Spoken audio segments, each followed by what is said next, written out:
అతను చేసిన నిర్వాకం ఈ దండుపాలెం పార్టీగా టీడీపీ మారింది అనడానికి ఇంకొక ఉదాహరణ. ఎందుకంటే ఎంత దారుణంగా ఒక మహిళని, ఒక ప్రభుత్వ ఉద్యోగిని అతను వేధించాడో ఆవిడ ప్రత్యక్షంగా టీవీల ముందుకొచ్చి చెప్పింది అంటే ఎలాంటి దుర్మార్గకరమైన పరిస్థితులు ఈ రాష్ట్రంలో నెలకొని ఉన్నాయో అర్థం చేసుకోవచ్చు. ఈ కూటమి ప్రభుత్వం అధికారంలోకి వచ్చాక మహిళలకి రక్షణ లేదు. అది సరికదా, ఈ రక్షణ లేకుండా చేస్తున్నది, మహిళల్ని వేధిస్తున్నది, మహిళల మీద అత్యాచారాలు చేస్తుంది, మహిళల మీద హత్యలు చేస్తుంది ఎక్కువగా తెలుగుదేశం పార్టీ నాయకులే ఉన్నారనడానికి ఇంకొక ఉదాహరణ ఈ మంత్రి గారి పిఏ సతీష్ ఉదంతం. ఎంత దారుణం అంటే ఆ మహిళ ఫిర్యాదు చేస్తే ఆమెకు అండగా నిలవాల్సిన మంత్రి గారు ఆ పిఏకు అండగా నిలబడి ఈరోజు సభ్య సమాజం సిగ్గుపడేట్టుగా వ్యవహరించారు. అసలు ఒక మంత్రి అయ్యుండి, అది ఆవిడ ఒక మహిళా మంత్రి అయ్యుండి, అది కూడా ఒక స్త్రీ శిశు సంక్షేమ శాఖ మంత్రి అయ్యుండి మహిళలకు అండగా నిలబడాల్సింది పోయి తన పిఏని వెనకేసుకొస్తూ అతనికి సపోర్ట్ చేస్తూ అతనికి అండగా ఈరోజు నిలబడ్డారు. ఎంత సిగ్గుచేటు! అసలు ఆవిడ స్త్రీ శిశు సంక్షేమ శాఖ మంత్రా లేదా స్త్రీల వేధింపుల శాఖ మంత్రా నేను అడుగుతూ ఉన్నాను. ఇంత దారుణంగా దిగజారిపోయే వ్యవస్థలేంటి ఈ కూటమి ప్రభుత్వం అధికారంలోకి వచ్చాక నేను అడుగుతూ ఉన్నాను.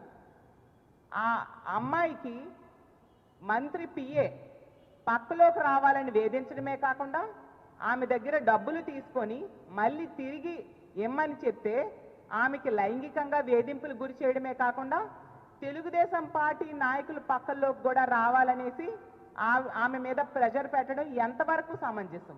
ఆమె పోలీసులకు కంప్లైంట్ ఇచ్చింది, పోలీసులు పట్టించుకోలేదు. ఎందుకంటే మంత్రి గారి పిఏకి మంత్రి గారి అండుంది కాబట్టి పోలీసులు పట్టించుకోలేదు. పోనీ మంత్రి గారికి కంప్లైంట్ ఇచ్చింది, ఆవిడైనా పట్టించుకున్నారంటే పట్టించుకోలేదు సరికదా. ఆమె మీద ఈ మహిళ మీద కక్ష సాధింపు ధోరణిగా వ్యవహరిస్తూ రూరల్ ప్రాంతానికి ట్రాన్స్ఫర్ చేసేయడం జరిగింది. అసలు నిజంగా ఎంత సిగ్గు చేటు! ఒక మహిళ అయ్యుండి ఆవిడ ఈ విధంగా ప్రవర్తించడం. సంధ్యారాణి గారు, మిమ్మల్ని అడుగుతున్నాను, మాట్లాడితే ఉపన్యాసాలు ఇస్తారు మైకుల ముందుకొచ్చి, ఇదేనా మీ సభ్యత సంస్కారం? మీ పార్టీ ఇదేనా మీకు నేర్పించింది అని అడుగుతున్నాను. ఈరోజు తీసుకుంటే డబ్బులు తీసుకొని మోసం చేసింది సంధ్యారాణి గారి పిఏ. అలాగే డబ్బులు ఇమ్మని అడిగితే పక్కలోకి రమ్మని వేధించింది సంధ్యారాణి పిఏ. అలాగే తీసుకుంటే లొంగలేదని సాలూరు నుంచి గుమ్మలక్ష్మీపురంకి బదిలీ చేయించింది సంధ్యారాణి పిఏ. నా దగ్గరికే కాదు, తెలుగుదేశం పార్టీ నాయకులు అలాగే నాయకురాల పిల్లల దగ్గరికి కూడా రమ్మని వేధించింది సంధ్యారాణి పిఏ. అంటే ఇన్ని రకాలుగా క్లియర్గా కనిపిస్తుంది, అన్ని సాక్ష్యాలు ఉన్నాయి. ఆ అమ్మాయి అయితే ప్రతి సందర్భంలో కూడా చూసాం మనము, సాక్ష్యాలతో సహా వివరిస్తూ ఉంది. అయినా కూడా ఇంత దారుణంగా రక్షణ కల్పించలేని అసమర్థ ప్రభుత్వం ఈరోజు నడుస్తూ ఉంది. ఆవిడ పోలీసులకి, సంధ్యారాణి గారికి కంప్లైంట్ ఇవ్వడమే కాకుండా లోకేష్ గారికి కూడా కంప్లైంట్ ఇవ్వడం జరిగింది. అయినా ఎటువంటి చర్యలు ఈ నిందితుడైన సతీష్ మీద తీసుకొని పరిస్థితి మనం చూస్తూ ఉన్నాం. తిరిగి ఈమెకి వేధింపులు. మేము మొదటి నుంచి చెప్తూ ఉన్నాం, ఈ కూటమి ప్రభుత్వం అధికారంలోకి వచ్చాక మహిళలకి రక్షణ లేదు. ప్రతి సందర్భంలో కూడా మహిళల మానాలు ప్రాణాలు గాల్లో దీపాల్లా ఉన్నాయి. అంత దారుణమైన పరిస్థితులు నెలకొని ఉన్నాయి. అయినా కూడా చాలా నిర్లక్ష్యంగా మహిళల రక్షణ విషయంలో ఈ కూటమి ప్రభుత్వంలో పెద్దలు వ్యవహరిస్తూ ఉన్నారు.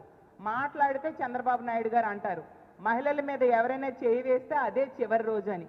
చంద్రబాబు నాయుడు గారు ఇంత పెద్ద సంఘటన జరిగింది, ఒక మహిళా మంత్రి పిఏ ఈ విధంగా చేశాడు అని సాక్షాత్తు ఒక మహిళ ప్రూఫ్స్తో సహా చూపిస్తూ ఉంటే మీరెందుకు చర్యలు తీసుకోవట్లేదు? ఆ పిఏని తక్షణమే అరెస్ట్ చేయించాల్సిన బాధ్యత ఒక ముఖ్యమంత్రిగా మీ చేతుల్లో లేదా?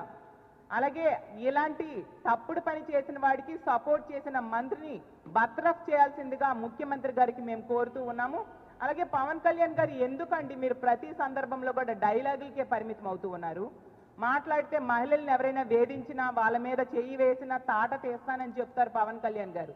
మరి మీ సహచర మంత్రి, మీ పక్కనే కూర్చునే మంత్రి ఆవిడ పిఏ ఈ విధంగా ఇంత దారుణంగా ప్రవర్తిస్తే ఆవిడ తీసుకొచ్చి అతనికి సపోర్ట్ చేస్తూ ఉంటే, బాధితురాలికి మరింతగా వేధిస్తూ ఉండే పరిస్థితులు ఉంటే మీరు ఎవరి తాట తీశారు? మీ తోటి మంత్రి తాట ఎప్పుడు తీస్తారు? ఆ పిఏ తాట ఎప్పుడు తీస్తారు పవన్ కళ్యాణ్ గారు అని నేను అడుగుతూ ఉన్నాను. లోకేష్ గారు అయితే గౌరవం గురించి చాలా చాలా ట్వీట్లు చేస్తూ ఉంటారు. లోకేష్ గారు మీకు స్వయంగా ఆ బాధిత మహిళ కంప్లైంట్ ఇవ్వడం జరిగింది. మీరు ఏ చర్యలు తీసుకున్నారు? మీరు ఓన్లీ మాటలకే పరిమితమా? చర్యలు తీసుకోరా? చేతల్లో చూపించరా? మహిళల రక్షణకు మీకు పట్టదా అని నేను అడుగుతూ ఉన్నాను. హోంమంత్రి గారు సంధ్యారాణి గారు ఆవిడ బెస్ట్ ఫ్రెండ్స్. మరి హోంమంత్రి గారు మీరు ఏ చర్యలు తీసుకున్నారు? మీ తోటి మంత్రి పిఏ ఇంత దారుణంగా వ్యవహరించాడు. ఒక బాధిత మహిళ, ఒక ప్రభుత్వ ఉద్యోగి ఇలా పబ్లిక్లోకి వచ్చి తన బాధను చెప్పుకుంది, పోలీసులు కంప్లైంట్ తీసుకోలేదు, అలాగే మంత్రి గారికి కంప్లైంట్ ఇస్తే మరింత వేధింపులు ఎక్కువయ్యాయి, లోకేష్ గారి ఆఫీస్ కూడా కంప్లైంట్ ఇచ్చాము, ఎవరు చర్యలు తీసుకోవట్లేదని చెప్తూ ఉన్నారు కదా. మరి హోంమంత్రి గారు ఇన్ని ప్రెస్ స్టేట్మెంట్స్ ఇస్తారు, డైలాగ్స్ చెప్తూ ఉంటారు, మరి మీరు ఎందుకు ఈ విషయంలో చర్యలు తీసుకోలేదు హోంమంత్రి గారు అని నేను అడుగుతూ ఉన్నాను. అంటే మీరు ఓన్లీ మాటలకే తప్ప చేతల్లో మహిళల రక్షణ అనేది గాలికి వదిలేశారనేది మరొకసారి నిరూపించబడింది. తక్షణమే ఈ పిఏను అరెస్ట్ చేయాల్సిన బాధ్యత ముఖ్యమంత్రి గారి మీద, హోంమంత్రి గారి మీద ఉందని తెలియజేస్తూ ఉన్నాను. అలాగే ఈ మంత్రిని సంధ్యారాణి గారిని బర్తరఫ్ చేయాలి ముఖ్యమంత్రి గారు. అలాగే కేసు పెట్టినా కూడా కనీసం స్పందించకుండా, పట్టించుకోకుండా నిర్లక్ష్యంగా వ్యవహరించిన పోలీసుల్ని కూడా వెంటనే సస్పెండ్ చేయాల్సిన బాధ్యత ముఖ్యమంత్రి గారి మీద ఉంది. ఈ పిఏని అరెస్ట్ చేయడమే కాకుండా ఆ మహిళకు రక్షణ కల్పించాల్సిన బాధ్యత కూడా ప్రభుత్వం మీద ఉందని తెలియజేస్తూ ఉన్నాను. ఎంత దారుణంగా ఈ కూటమి ప్రభుత్వం అధికారంలోకి వచ్చాక మహిళల రక్షణ గాలికి వదిలేశారు కాబట్టి ఈరోజు ఈ లా అండ్ ఆర్డర్లో మన రాష్ట్రం 36వ స్థానానికి దిగజారిపోయింది. ఈ కూటమి ప్రభుత్వం అధికారంలోకి వచ్చాక రోజుకి 70-80 కేసులు మహిళల మీద అఘాయిత్యాలు జరుగుతున్నట్టుగా నమోదవుతూ ఉన్నాయి. గంటకు 3-4 సంఘటనలు నమోదవుతూ ఉండే పరిస్థితి ఈరోజు మనం చూస్తూ ఉన్నాము. ఈ కూటమి ప్రభుత్వం అధికారంలోకి వచ్చాక ఈ 18 నెలల్లో తీసుకుంటే 4% ఓవరాల్ క్రైమ్ ఎగ్నెస్ట్ ఉమెన్ పెరిగింది. అలాగే మహిళల మీద రేపులు 9% పెరగడం జరిగింది. గంజాయి, డ్రగ్స్, మద్యము వినియోగము తీసుకుంటే 31% పెరిగింది. ఇంత దారుణమైన సంఘటనలు మనం చూస్తూ ఉన్నాం ఈ కూటమి ప్రభుత్వం అధికారంలోకి వచ్చాక. అసలు మొన్న ఆ బిఎన్ఎస్ యాక్ట్, బిఎన్ఎస్ఎస్ యాక్ట్ వాళ్ళు ఎంత బాగా ఏ రాష్ట్రాల్లో అమలు చేస్తున్నారు అన్న దాని మీద సర్వే చేసినప్పుడు మన రాష్ట్రం చిట్ట చివరి స్థానం 36వ స్థానానికి రావడానికి కారణం ఏంటంటే, యాక్చువల్గా వాళ్ళు సర్వే చేసింది ఏంటంటే, ఒక బాధితుడు కంప్లైంట్ ఇచ్చినప్పుడు వెంటనే డేటాని ఎంతవరకు అప్లోడ్ చేస్తున్నారు, అలాగే సీన్ ఆఫ్ ఎఫెన్స్ ఉంటుంది, దానిని వెంటనే అప్లోడ్ చేయాలన్నమాట. కానీ మన రాష్ట్రంలో ఆ డేటాను అప్లోడ్ చేయట్లేదు. ఎందుకంటే మన రాష్ట్రంలో తీసుకుంటే అక్రమ కేసులు, తప్పుడు కేసులు పోలీసులతో పెట్టిస్తూ ఉన్నారు నాయకులు. దానివల్ల ఇలా డేటా వెంటనే అప్లోడ్ చేస్తే అక్రమ కేసులు పెట్టడం అవ్వదు కాబట్టి వెంటనే డేటాని పోలీసులతో అప్లోడ్ చేయించట్లేదు. అందువలన ఈరోజు మనము ఇంత దారుణంగా 36వ స్థానానికి దిగజారిపోయాము. ఇన్ని సంఘటనలు జరుగుతున్నా ఇంకా ఈ ప్రభుత్వానికి బుద్ధి రావట్లేదు సరికదా. ఈ మహిళల మీద జరుగుతున్న అఘాయిత్యాలు ప్రతి సందర్భంలో కూడా తెలుగుదేశం పార్టీ నాయకులే బయటకు వస్తూ ఉండే పరిస్థితి. మరి మీరు అధికారంలోకి వచ్చాక కనీసం మహిళలకు రక్షణ కూడా కల్పించలేరా అని నేను అడుగుతూ ఉన్నాను. ఈరోజు రాష్ట్రంలో మద్యము, గంజాయి, డ్రగ్స్ ఏరులై పారుతూ ఉండే పరిస్థితి కూటమి ప్రభుత్వం అధికారంలోకి వచ్చాక. ఈ మద్యంలో నకిలీ మద్యం కూడా విచ్చలవిడిగా దొరుకుతూ ఉండే పరిస్థితి మనం చూస్తూ ఉన్నాము. మహిళల రక్షణ కోసం ఏ రోజు కూడా ఏ క్యాబినెట్ మీటింగ్లో కూడా చర్చ చేయని పరిస్థితి మనం చూస్తూ ఉన్నాం. గతంలో జగన్మోహన్ రెడ్డి గారు ముఖ్యమంత్రిగా ఉండేటప్పుడు ఒక దిశ వ్యవస్థను తీసుకొచ్చారు, దిశ యాప్ని తీసుకురావడం జరిగింది. 1,30,00,000 మంది మహిళలు ఈ దిశ యాప్ని డౌన్లోడ్ చేసుకోవడమే కాకుండా ఎంతో మంది రక్షణ పొందడం జరిగింది దాని ద్వారా. మరి దాని కాపీ కొడుతూ వీళ్ళు శక్తి యాప్ అంటూ ఏదో తీసుకొచ్చారు. ఇలా డైరెక్ట్గా పోలీస్ స్టేషన్కి వెళ్ళి, అలాగే మంత్రి గారి దగ్గరికి వెళ్ళి, లోకేష్ గారి దగ్గరికి వెళ్ళి కంప్లైంట్ ఇచ్చినా రక్షణ లేకపోతే ఇంకా శక్తి యాప్ ఏం పనిచేస్తుంది?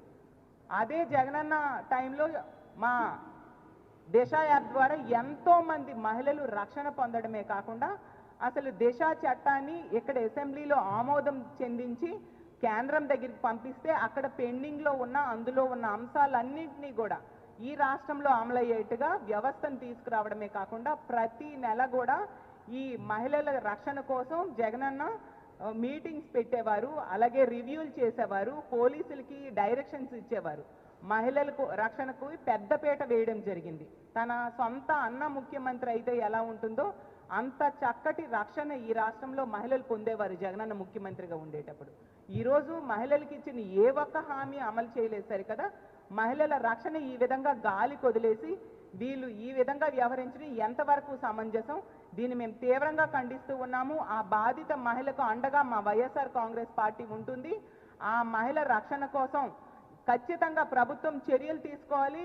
ముఖ్యంగా ముఖ్యమంత్రి గారు ఈ సతీష్ అనే వ్యక్తిని తక్షణమే అరెస్ట్ చేసేట్టుగా ఆదేశాలు ఇవ్వాల్సిందిగా కోరుతున్నాను. మంత్రిని బర్తరఫ్ చేయాల్సిందిగా మేము డిమాండ్ చేస్తూ ఉన్నాము.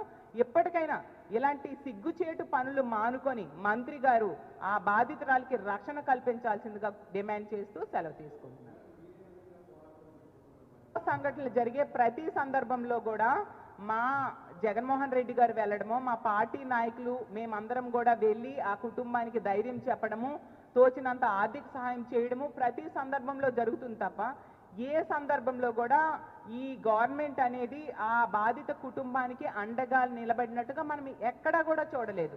ప్రతి సందర్భంలో కూడా జగనన్న వెళ్తే వెంటనే పరుగులు పెడుతూ మంత్రులు వెళ్ళడం తప్ప స్వతహాగా వాళ్ళంతటి వాళ్ళు ఏ కుటుంబానికి అండగా నిలబడలేదు. చాలా సందర్భాల్లో మేము వెళ్ళాము, ఆ మహిళలకు అండగా నిలబడ్డాము. ప్రతి సందర్భంలో కూడా ఆ బాధితురాలకు అండగా నిలబడమే కాకుండా అలాంటి తప్పుడు పని చేసిన వాడికి అతని మీద కేసు పెట్టేట్టుగా అలాగే అరెస్ట్ చేసేట్టుగా ప్రభుత్వం మీద ఒత్తిడి తీసుకొచ్చి చేసింది కూడా మా వైఎస్ఆర్ కాంగ్రెస్ పార్టీయే. ముందు నుంచి కూడా మా పార్టీ ఎప్పుడూని కూడా పేదల పక్షాన, ప్రజల పక్షాన, బాధితుల పక్షాన నిలబడే పార్టీ కాబట్టి మొదటి నుంచి కూడా జగనన్న ముఖ్యమంత్రిగా ఉండేప్పుడు ఇప్పుడు కూడా మహిళలకి రక్షణగా ఉంటూ వాళ్ళకు అండగా ఉంటూ ముందుకు వెళ్తూ ఉన్నామని తెలియజేస్తున్నాను.